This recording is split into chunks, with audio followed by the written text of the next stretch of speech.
Ta'alot Aele Kohen Besefer Umacha al Mi Amarim. Donc là, on nous ramène dans la paracha de Nassau, Be'ezrat Hashem, qu'on va lire, le lien de la Sota Bekil Kula. La Sota Bekil Kula, donc si vous connaissez l'histoire, c'est une femme que son mari lui a dit que je ne veux plus te voir parler avec cet homme-là, tu parles avec cet homme-là, je te vois trop proche de lui, donc on mekane bishto, et donc à partir de là, il mazirota. Il a mis en garde de faire attention de ne pas parler avec lui. Jusqu'au moment où ils ont deux témoins, ils ont vu qu'il s'est isolé avec lui. Ils n'ont rien vu. Il ne peut pas témoigner qu'elle a fait quelque chose ou quoi, mais en tout cas, il s'était isolé. Comment? C'est pas juste au travail. Le travail était fini, l'heure du travail était finie, tout le monde est parti, les bureaux se sont vidés, il n'y a personne dans les bureaux, et elle est restée avec lui dans les bureaux. Elle est restée assez tard dans les bureaux, et nous sommes témoins qu'elle était seule là-bas avec lui. Il a fait. Voilà le cas. Dans ce cas-là, à l'époque du Beth Amikdash, le mari devait amener la femme au Kohen. Le Kohen, il la faisait jurer, il lui faisait boire l'eau dans laquelle on a dissous le nom d'Hachem. Le nom d'Hachem, Shema Mefoulash, on devait le dissoudre là à l'intérieur, c'est Yud Kevavke, on le dissout à l'intérieur de cette eau-là, et donc elle devait jurer et boire l'eau. Si maintenant, elle n'a rien fait, alors elle s'embellira. Si elle était moche, elle va devenir belle. Si elle n'arrivait pas à tomber enceinte, elle va tomber enceinte, etc., etc. Des bonnes choses. Et si jamais c'est pas comme ça, un film d'horreur. Elle va gonfler un ballon d'hydrogène, gonfler, jusqu'à qu'elle explose là-bas, et c'est Shem, c'est affreux à voir, Maintenant, elle a dit là-bas, que si maintenant quelqu'un se trouvait là-bas à ce moment-là, par hasard, il n'y a pas de hasard, il est venu tranquillement amener un petit korban pour remercier Hachem d'une bonne nouvelle qu'il a eue. Il a une bonne nouvelle, il a trouvé un travail, il y a longtemps qu'il ne trouvait pas de travail, et maintenant, Baruch Hashem, il a trouvé le travail qu'il lui fallait, il va bien gagner sa vie, sa situation va s'arranger, les choses vont être bien. Donc il est tellement content, il dit, je vais amener un korban, Nedava, pour Akadosh Baruch Hu, qui est des lots de la Kadosh Baruch Hu.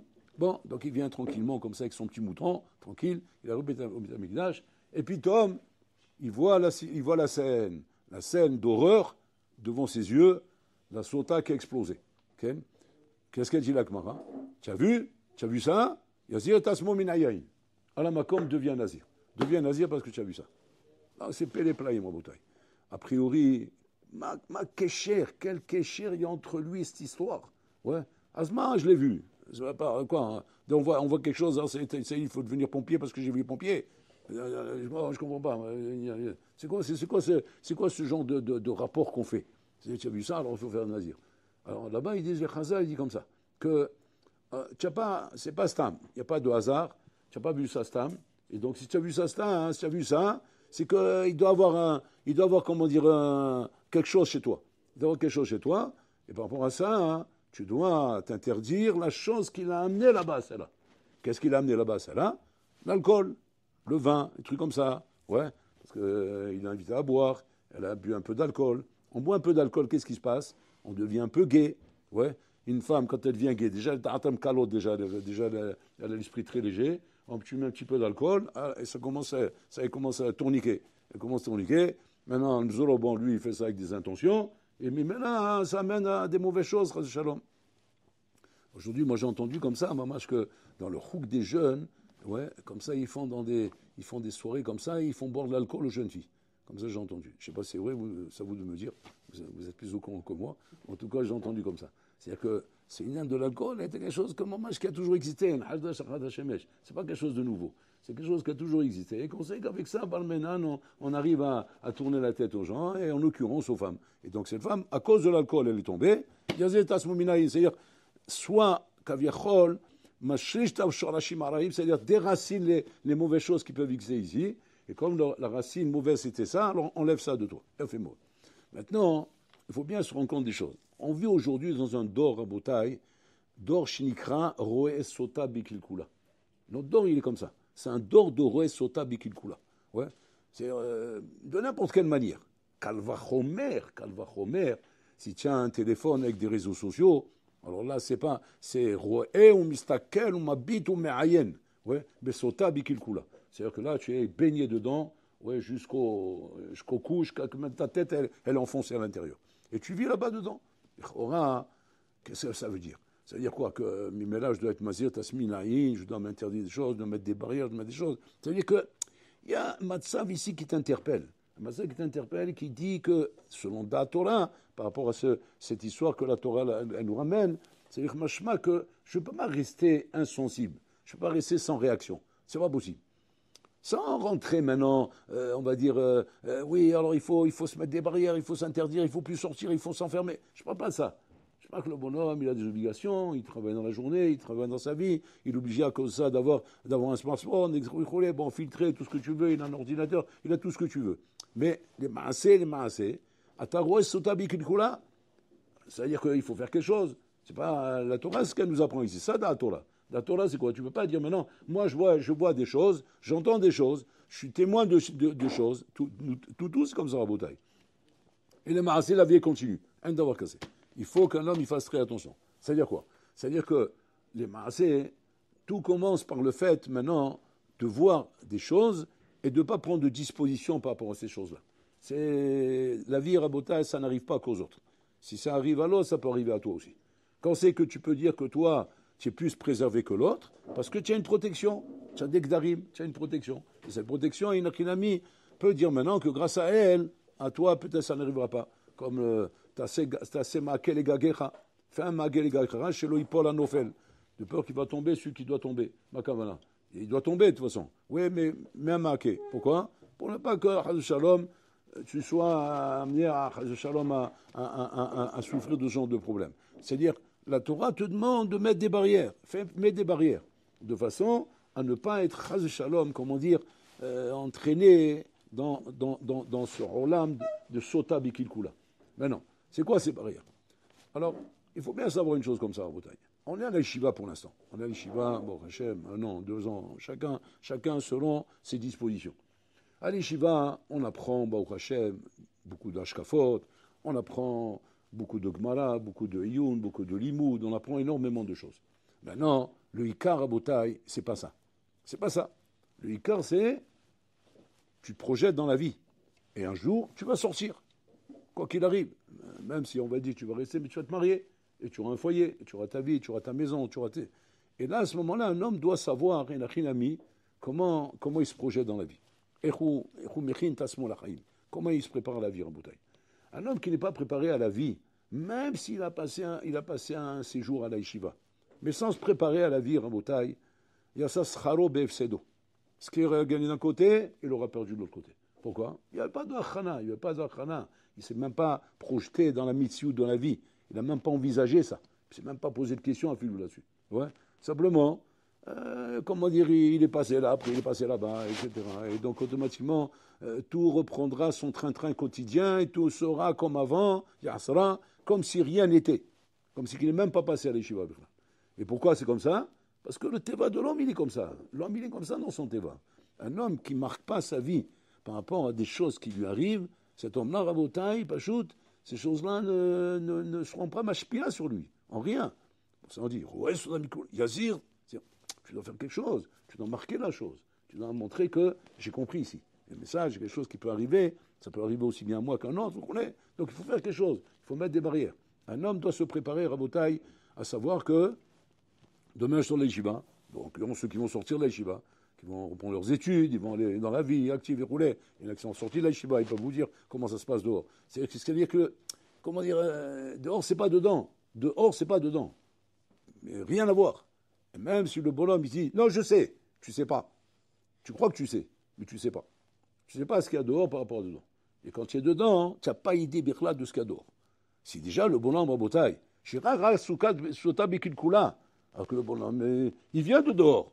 Il entend les Sipurim. C'est pas quelque chose de nouveau pour lui. C'est pas qu'il est arrivé là-bas, sinon il fait un traumatisme crânien, celui-là. Tu rigoles, quoi. Celui-là, c'est Kfar Shaout direct, il se met là-bas, tu l'enfermes, tu peux plus bouger. Pourquoi? Parce qu'il peut tomber en dépression. Ouais. Et la main, non, on sait très bien, on sait qu'il y a des choses comme ça. Anachnu yodim talvarim ele. Aval yesh evdel rabota, il y a un evdel entre savoir que ça existe, Ken, et faire, prendre des dispositions par rapport à ces choses qui existent. Ce sont deux choses qui n'ont rien à voir. Savoir que ça existe une chose, mais quelle disposition tu prends pour ça? Mata osé bishvisé. Qu'est-ce que tu fais pour que ça t'arrive pas à toi? Eh bien, rien. Et quand ça arrivera, eh ben, on espère que ça ira. T'espères. C'est quoi t'espères? La Torah, elle n'a pas dit t'espères. La Torah, elle a dit Nazir. Il n'a rien demandé, lui, il n'a rien fait. Parce qu'il est venu amener un corban avec son mouton tranquillement maintenant. Puis il se trouve Nazir comme ça, avec une perruque sur la tête comme ça. Et Frotta, on lui fait karahat, on le fait rentrer dans un ta'alir qui n'a rien demandé à personne, lui. Ça, il a vu un truc, ça va, on va se calmer. Je vais faire du moussard, ça va, je vais étudier moussard, je vais aller écouter du moussard et ça ira. Non, un devoir casé. Il faut prendre des dispositions. Il faut mettre des choses, il faut mettre des barrières, il faut mettre des choses devant toi qui sont des choses qui sont censées te protéger pour ne pas, chas shalom, te faire prendre de vitesse. Parce que dehors, ça va très vite. Ça va très vite. Et très vite, on se trouve embrigadé dans des situations qu'on n'a pas prévues et qu'on s'attendait pas du tout à être là-bas. Donc il faut prendre des dispositions. Et ces dispositions à Botaï, il faut les prendre déjà à la yeshiva.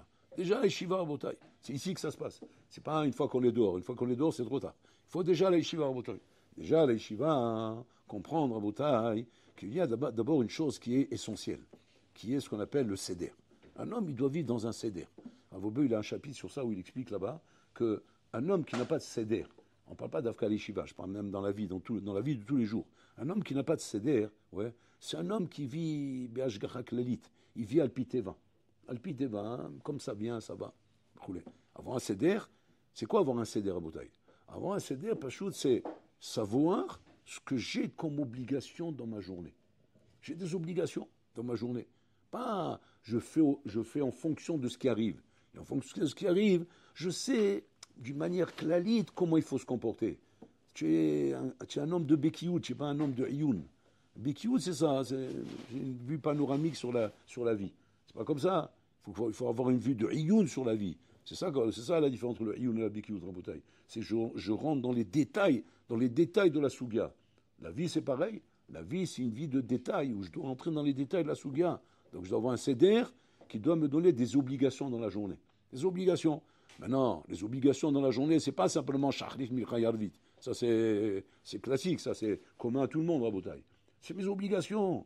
Les obligations concernant mon étude, mes obligations concernant ma avoda, concernant mon rapport Ben Adam la Havero. Un homme, Yodéa, Nefesh Bento, il sait très bien de quoi il souffre. Il sait très bien quels sont ses problèmes. Il sait où il a des lacunes. Il sait qu'est-ce qu'on attend de lui. On attend de toi que tu connaisses la Torah. Il faut connaître toute la Torah. Tu dois apprendre le chasse, tu dois apprendre le Shulchan Aruch, tu dois apprendre tout ça. Il te faut un seder pour ça. Tu dis, si j'ai pas de seder, eh ben on fera en sorte. Il n'y a pas on fera en sorte. Si tu n'as pas un seder et tu n'as pas des chiyuvim qui t'obligent, avec bien sûr des spikim à ton niveau, qui vont t'obliger dans la vie, à respecter toutes ces choses-là, demain, tu vas sortir dans la vie, mais la vie, elle va te balader. Elle va te balader à tel point qu'il ne te restera rien de concret entre les mains pour pouvoir dire maintenant que j'ai de quoi tenir et j'ai de quoi, me maintenir comme il faut, mamash, face aux zérem de la vie. Un d'avoir casé. Il n'y a rien qui tient un homme face aux zérem de la vie si tu n'as pas un seder à Mechayev. Un seder Mechayev, c'est quelque chose qui est Mechayev au train, parce que qui t'oblige à savoir qu'à telle heure je dois faire ça, à telle heure je dois faire ça, à telle heure je dois faire ça. Et c'est ça qui tient un Ben Adam en bataille. Un homme qui n'a pas ça, hein, c'est un homme qui va être surpris dans la vie. Il va être surpris. La surprise, elle est dangereuse, elle est néfaste. Elle peut amener un homme, barménant la bataille, à tomber très facilement. L'hypole mamash. On raconte comme ça le sippo de Rabbi Shimon ben Shetar. On raconte comme ça qu'une fois, il avait besoin d'acheter un hamor. Donc il a envoyé ses talmidim pour qu'on lui achète un hamor. Alors ils sont partis dans le chouk, et là-bas ils ont trouvé un melon là-bas qui vendait des hamorim. Alors il a dit, on veut un hamor, un bon hamor robuste, comme ça, bien comme il faut, etc. Bon, ils ont choisi le hamor, ils l'ont ramené. Ils l'ont ramené à Rabbi Shimon Shetar, et maintenant, ils ont trouvé dans le hamor, dans la crinière du hamor, un diamant, une pierre précieuse.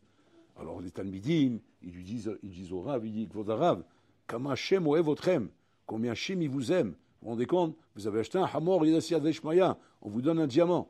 Regardez comment Hachem il vous aime. Il dit quoi? Hachem il m'aime, maintenant je vais rendre le diamant au Ishmaël. Mais ma Veda le goy, moutar.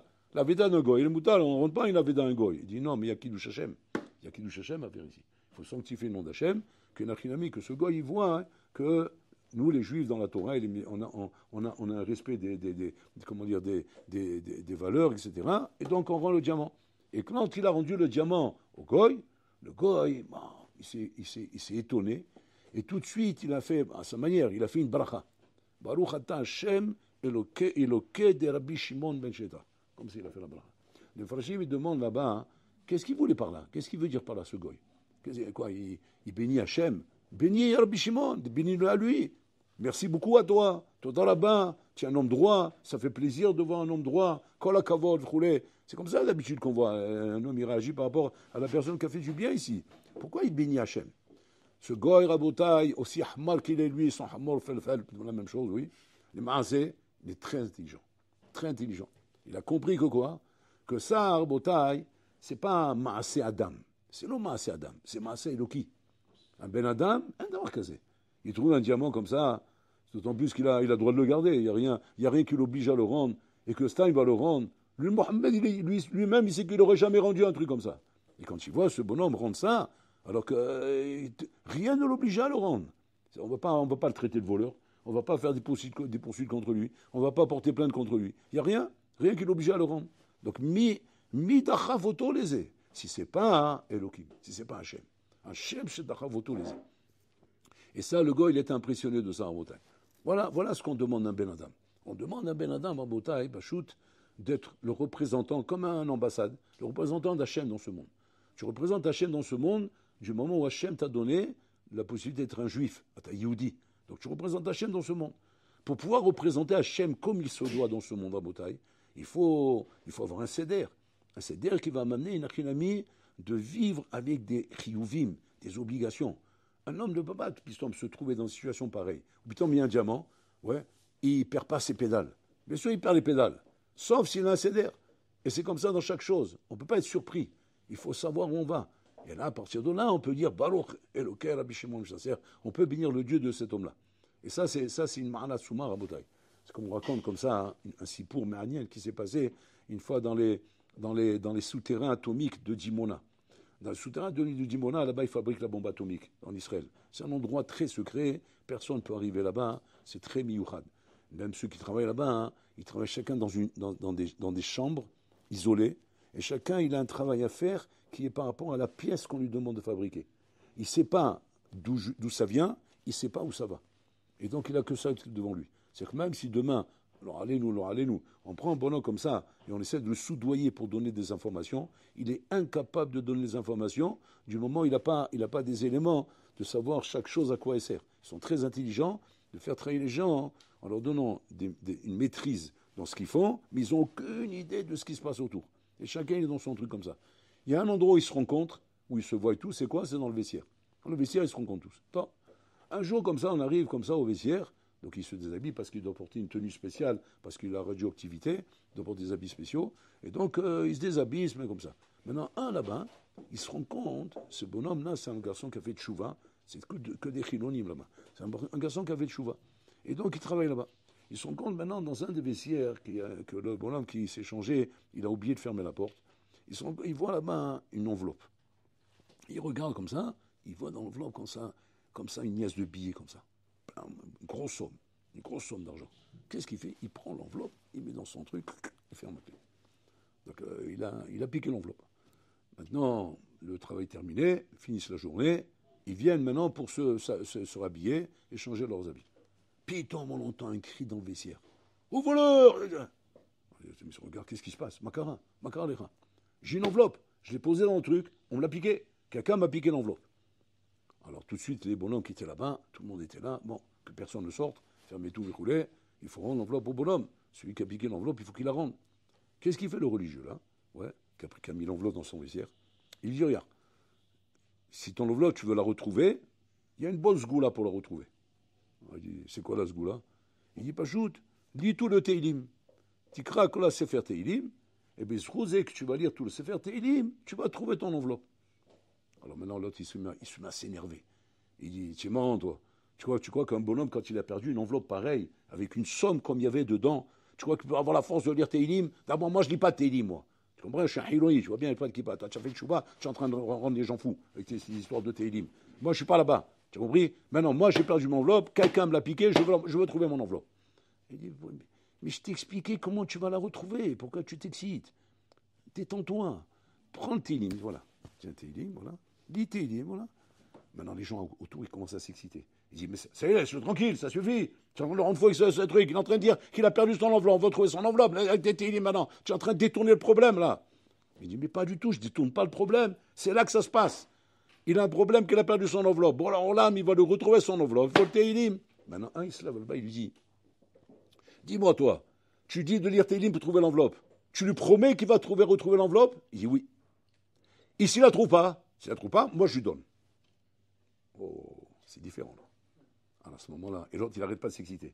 Mais c'est la même chose. C'est pas le Tchouva, ils nous rendent fous. Et leurs histoires, et les Télim, et les Tréloata, il y en a marre. L'autre dit, ah, t'énerve pas, pourquoi tu t'énerves? On est tous témoins. Il a dit, je suis les Télim, tu vas retrouver l'enveloppe, trouve pas l'enveloppe, il te la donne. Moi, ben. Les Télim. Combien de temps ça va prendre pour les Télim? Quoi? 1 heure, 2 heures, 3 heures? C'est-à-dire, ça vaut la peine, non? C'est une grosse somme ou pas? C'est quoi? C'est 100 shekels? Il dit, non, c'est une grosse somme. Non, regarde, il se met à lire Télim.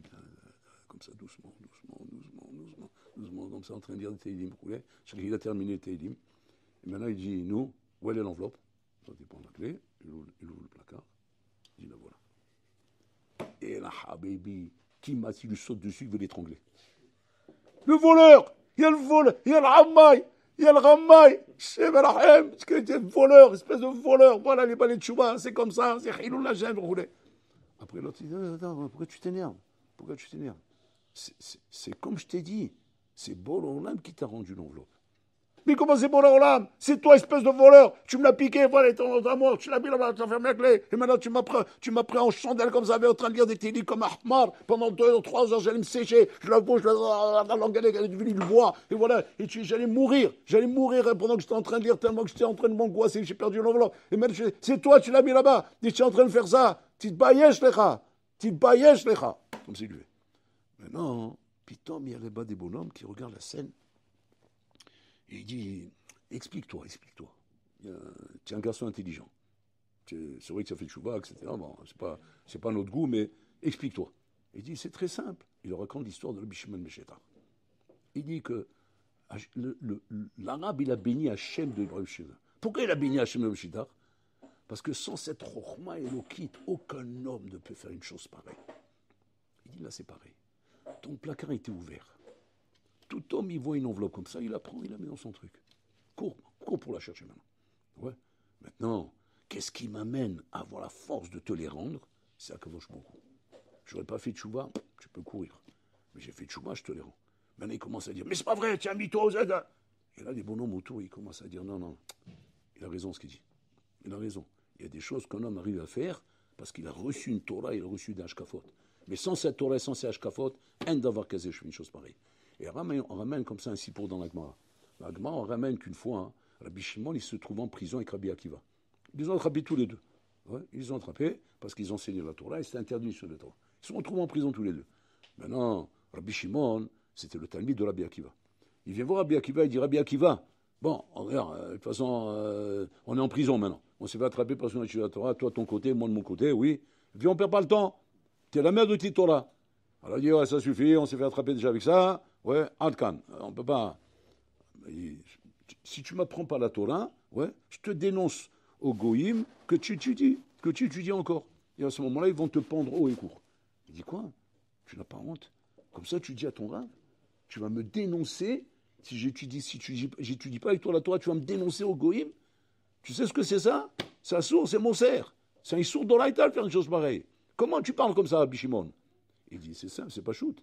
Si tu ne m'apprends pas la Torah, je serai un Moser. Sans Torah, un homme qui n'a pas Torah. Mais c'est vrai que c'est un mouchrad, c'est vrai que c'est un bandit. Rabbi Shimon qui dit ça sur lui en bouteille. C'est je n'ai pas la Torah que j'apprends avec toi, mais je deviendrai Moser à la fin. Et à la fin, je serai Malchine à l'écran. Ça veut bien nous prendre conscience d'une chose en bouteille. Que pas shoot que le qu'il coule d'un Ben Adam qui l'amène à se dégrader dans la vie ne vient pas du fait que tu es un homme méchant. Ça ne vient pas du fait que tu es un homme dégradé, que tu es un homme méchant, que tu es un vicieux. Non, pas du tout. Pas du tout. Tu peux être un homme avec énormément de qualité, avec beaucoup d'erecheres, avec beaucoup de tact. Comme ce bonhomme qui est venu au Beth Amikdash pour amener son korban. Au contraire, c'est un homme très gentil. Regarde, il a même pensé à amener un korban à Hachem. Ouais. Qu'est-ce qu'on lui dit? Nazir! Sinon, tu vas faire la même chose toi aussi. Pourquoi tu me soupçonnes de ça? Parce que c'est la mitsiout en bouteille. La mitsiout, elle est comme ça. Un homme sans Torah, Rabotai, aussi bon, aussi Baal Midot qu'il est, il tombe forcément. Si c'est pas qu'il se met des barrières, Rabotai, pour ne pas tomber, il tombe. Et grâce à la Torah, grâce à Hachem, et Nachilami, j'arrive à me dépasser. C'est avec ça que j'arrive à me dépasser. Ça, un homme, il faut qu'il ait conscience de ça, Rabotai. Et pas s'imaginer, mais non, c'est normal d'être bon, c'est normal d'être gentil. La Torah, c'est un plus, ça racole. Et c'est à cause de ça qu'on se fait avoir, Rabotai, de ne pas donner à la Torah plus d'importance qu'on lui donne, Rabotai. On ne la voit pas assez, Rabotai, comme une protection, comme comme une bouée de sauvetage. Que si tu étais jeté dans l'océan Pacifique, si tu es tombé du bateau, Habibi, tu sais, comme tu tiendrais la bouée de sauvetage, tu l'entraînes quand la prunelle de tes yeux, tu la tiendrais. Pourquoi? Parce que tu sais que sans ça, tu es en pâturage au requin. Déjà comme ça, tu es en danger. Alors, s'il n'y avait pas la bouée, chez Malhem. Et là, c'est pareil. La Torah, ça doit être pour toi, mamash, atzala shilcha. Et si tu n'as pas compris que la Torah, c'est atzala shilcha, pour atabesaka.